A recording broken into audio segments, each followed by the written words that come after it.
هستیم. ما لر هستیم.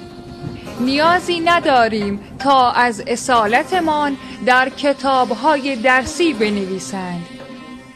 اصالت ما را موزه ها فریاد میزنند. اصالت ما را در شکوه تخت جمشید میتوان یافت. اصالت ما در نقش های شیران سنگی به چشم میخورد. اصالت ما در نعره تفنگ برنو به گوش میرسد.